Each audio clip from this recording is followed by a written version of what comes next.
भारत में गुरुकुल बंद किए गए, लेकिन पढ़ाई बंद कैसे करा दें? तो फिर स्कूल लाए गए। स्कूल लाए गए और स्कूलों में योग्यता का मूल्यांकन करने के लिए परीक्षा की पद्धति जो आज चल रही है वैसी लाई गई। 3 घंटे में मूल्यांकन करेंगे। 365 दिन का मूल्यांकन 3 घंटे में। सुन रहे हो? मतलब मूल्यांकन करता कितना मेधावी होगा कि आपके 365 दिन में तुमने क्या किया है उसको 3 घंटे में समझ लेता होगा।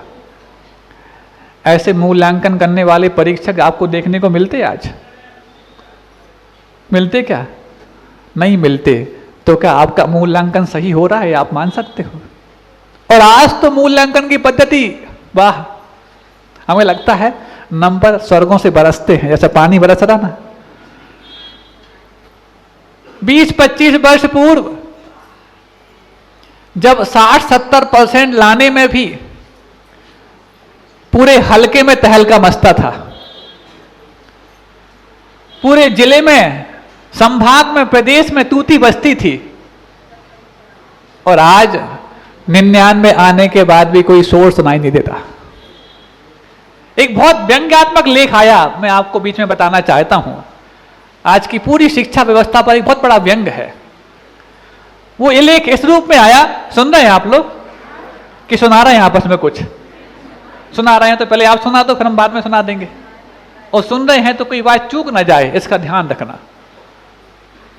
कुछ दिनों में ऐसी व्यवस्था भी की जा सकती है कि शाम को जिज्ञासा आप करते हैं, हमारे सामने हम समाधान करते हैं, सुबह प्रवचनों में से भी जिज्ञासा की जा सकती है और आपको समाधान करना पड़ेगा। अभी नहीं, देखते हैं, अभी जल्दबाजी कुछ नहीं। समझ रहे हैं ना? हाँ। बदले में उपहार मिलेगा महाराज। उपकार कम पड़ रहा है जो उपहार की अपेक्षा करोगे। उपहार तो देने वाले हजारों पैड़े हैं, लेकिन उपकार करने वाले बिरले बहुत मुश्किल से मिलते हैं।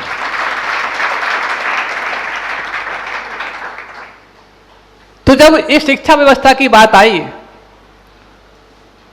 और ब्रिटेन में जब 200 मात्र स्कूल थे, तो यहां से वो लेके गए शिक्षा पद्धति को 3 घंटे की आकलन के माध्यम से तुम्हारा 365 दिन का आकलन किया जाए। अब जिन बच्चों को तुम जिन शिक्षकों के हवाले करते हो, उस हवाले करने के पहले एक प्रश्न हम आपसे पूछते हैं। क्या किसी असंयमी और संस्कारहीन व्यक्ति के माध्यम से शिक्षा दिला करके आप अपने बच्चों में संयम और संस्कार की उम्मीद कर सकते हो? क्यों?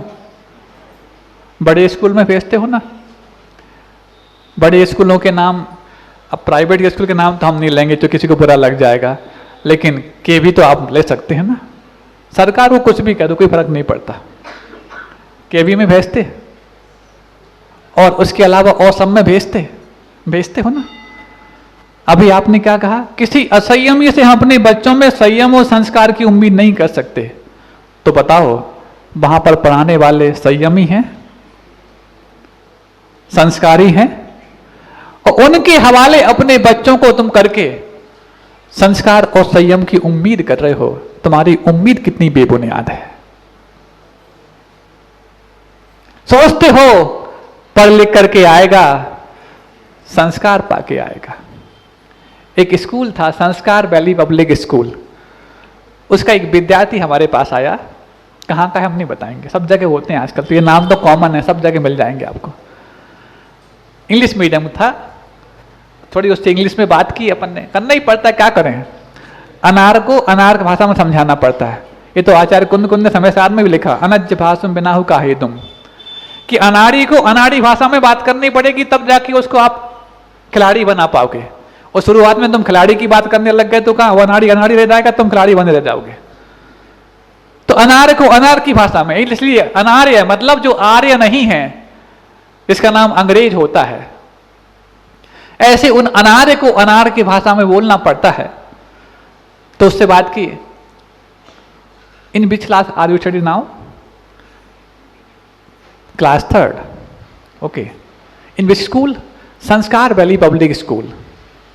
ठीक है। What is the meaning of sanskar? Manners. Do you know what is the manner? या क्या? तो उसने बताया, फिर आपको बता दें हिंदी में, नहीं तो आप फिर पता नहीं कहाँ पहुंच जाओगे। तो हमने उससे पूछा, संस्कार के मतलब समझते हो? जी महाराज जी। क्या होता संस्कार का मतलब? क्या आपके स्कूल में संस्कार दिए जाते हैं? हाँ महाराज, बहुत सारे दिए जाते हैं। हमने कहा बताओ भाई। बोले महाराज जी, हमारे यहाँ स्विमिंग सिखाई जाती है, हॉर्स राइडिंग सिखाई जाती है, गोल्फ सिखाया जाता है, कैरम सिखाई जाती है, ये सिखाया जाता, वो सिखाया जाता। हमने कहा हम ये नहीं पूछ रहे, हम ये पूछ रहे हैं संस्कार सिखाए जाते हैं। हमारा जो सिखाए तो जा रहे, बता तो रहे हैं आपको। मतलब अदर एक्टिविटी का नाम वो संस्कार मानता है। अब पूछो, जिस स्कूल में स्विमिंग पूल ना हो, आप अपने बच्चे को भेजोगे पढ़ने के लिए? और भेजते यदि हो तो शायद ये मान के भेजते होगे, स्विमिंग पूल में तैराकी करने के बाद हमारा बच्चा इतना बड़ा तैराक बन जाएगा कि बाढ़ के पानी में भी से पूरे परिवार को निकाल के बाहर ले आएगा। सबसे पहले स्विमिंग पूल में तैराकी करने वाले बच्चे पानी देख के डरने लग जाते हैं। कौन से तैराक बनेंगे? तुम सोच रहे हो हॉर्स राइडिंग सीख जाएंगे तो सेना में भर्ती हो जाएंगे। अब सेना ही से हॉर्स गायब होने लग गए, कहाँ भर्ती हो पाएंगे? इन सुविधाओं को देख करके तुम अपने बच्चों को बड़ा बड़ा फीस लेने वाले स्कूलों में भेजते हो। ये सोचो तो सही, वो सुविधाओं को सीख करके क्या उनका प्रयोग जीवन में कभी एक आध बार भी होगा? क्या वो तैरने के लिए तुम्हारे इस तालाब में जाएंगे? किसी नदी में बाढ़ में तैरना सीख पाएंगे? अरे जो स्विमिंग पूल में भी ट्यूब लगा के तैरते हैं, वो बाढ़ के पानी में क्या तैर पाएंगे? हॉर्स राइडिंग में भी पीछे उनका ट्रेनर बैठता है, उतरना सीख पाते हैं, बैठना भी नहीं सीख पाते, वो क्या घोड़सवारी कर पाएंगे? गोल्फ कोर्स की बात है, तुम्हारा पूरा मोहल्ला ही गोल्फ कोर्स से छोटा होता है, वो क्या गोल्फ कोर्स में गोल्फ सीखेंगे? फिर भी तुम भेजते हो। इन सुविधाओं के लिए जिनका जीवन में कोई बाद में कोई प्रभाव भी नहीं है, न कोई उनका आसार हमारे जीवन में है, उन सुविधाओं को देकर के तुम मोटी फीस देकर के अपने बच्चों को पढ़वाते हो, सिर्फ इसलिए कि हमारे बच्चे भी जाने जाएं कि एक महंगे स्कूल में पढ़ते हैं। महंगे स्कूल में पढ़ते कि मूल्य वाले स्कूल में पढ़ते? मूल्यवान स्कूल में पढ़ते तो फिर भी मूल्य चुकाना फिर भी अच्छा था, लेकिन तुम तो महंगे स्कूल में पढ़ते हो, बच्चों की पढ़ाई पर खर्च करते हो, कुछ मूल्य नहीं देते हो। खर्चे में और मूल्य चुकाने में अंतर होता कि नहीं होता? होता है ना। इसलिए तो कल कहा था, डिग्रियां तो तालीम पे किए हुए खर्चों की रसीदें हैं, हुनर तो वो है जो किरदार में झलकता है। कौन सा किरदार लगा करके आए बताओ? तो क्या महाराज हम बच्चों को स्कूल से बाहर निकाल लें? मैं ये नहीं कह रहा हूं, क्योंकि तुम तो निकाल नहीं पाओगे। निकालने वाले उदाहरण मेरे पास मौजूद हैं। बता दूं बात? सुन लो। और कोई अन्य समाज के हो तो आपको लगता हो सकता वो ऐसा काम कर सकते हो, नहीं। आपके जैन समाज के ही एक मनीष जैन IITian है, खुद IITian है, IIT से BTech MTech किया। उसने अपने बच्चे को 7th क्लास तक स्कूल में पढ़ाया और बाहर निकाल लिया। क्यों? अरे खुद IITian था तो 7th क्लास के बाद बच्चे को बाहर क्यों निकाल लिया? और ये कहते हुए निकाल लिया कि मैंने सभी स्कूलों में देख लिया, स्कूलों में वो सिखाया ही नहीं जाता जो जीवन में आवश्यक होता। अरे ये वाली बात तो खुद ने पढ़ाई की है, वो पढ़ाई में क्या सीखा था ये जान के निकाल लेता, लेकिन नहीं। उस समय फिर भी कुछ मूल्य बचे थे, अब तो मूल्य धराशायी हैं। तो 7th क्लास तक पढ़ाया और बाहर निकाल लिया, और उसके पश्चात अपने घर में ही उस बच्चे को पढ़ाने की सुविधाएं थी जो पढ़ने के लिए आवश्यक हैं। वो मनीष स्वयं जो IITian है, कई स्कूलों में छोटे छोटे प्रयोगों के माध्यम से बड़े बड़े फॉर्मूले को सिखाने का दमखम रखता है, और उसने अपने बच्चे को घर में रख करके कुछ नहीं सिखाया, सिर्फ सीखने लायक माहौल तैयार कर दिया। और 2 साल में जब वो बच्चा 9th स्टैंडर्ड का हुआ होगा स्कूलों के मुताबिक, और जब दिल्ली के विज्ञान प्रगति मैदान में जब स्कूली बच्चों की प्रदर्शनी लगी, विज्ञान प्रदर्शनी, तो उन विज्ञान प्रदर्शनी में सारे स्कूली बच्चों में टॉप आया तो वो जिसने 2 साल पहले स्कूल छोड़ दिया। सुन रहे हो? प्रतिभा के लिए स्कूलों पर मोहताज होने वालों, प्रतिभा स्कूल की मोहताज नहीं होती। इसके बाद एक और उदाहरण आपको बता दें। एक रोहित जैन है उदयपुर का, पुणे में एक बड़ी अच्छी कंपनी में जॉब करता था, अब नहीं करता। उसका विवाह भी उस समय नहीं हुआ था। अचानक एक चीज उसके दिमाग में कौंधी कि मैं अपनी प्रतिभा का क्या उपयोग कर पा रहा हूं। तो कंपनी के लुभावने पैकेज वाली जॉब को छोड़ करके वो अपने घर वापस लौट करके आ गया। माता पिता को लगा ये क्या है, वहां तो कोई साधु भी नहीं पहुंचे जो जॉब छुड़ाने की बात कहते हो, वो ये छोड़ के आ गया। आज से पुरानी बात है, 5-7 साल पुरानी बात। क्या लगता है आपको? आपका बच्चा जॉब छोड़ के आए तो पक्का है इस पर कोई जादू टोना साधु ने कर दिया, ये लगेगा ना। तो बस वो छोड़कर आ गया। पिता उसके कुवैत में है, वो भी जॉब करते हैं या बिजनेस करते, जो भी हो। घर में मां थी, मां को लगा ये क्या हो गया तेरे ऊपर? अब जबकि तेरी शादी की उम्र है,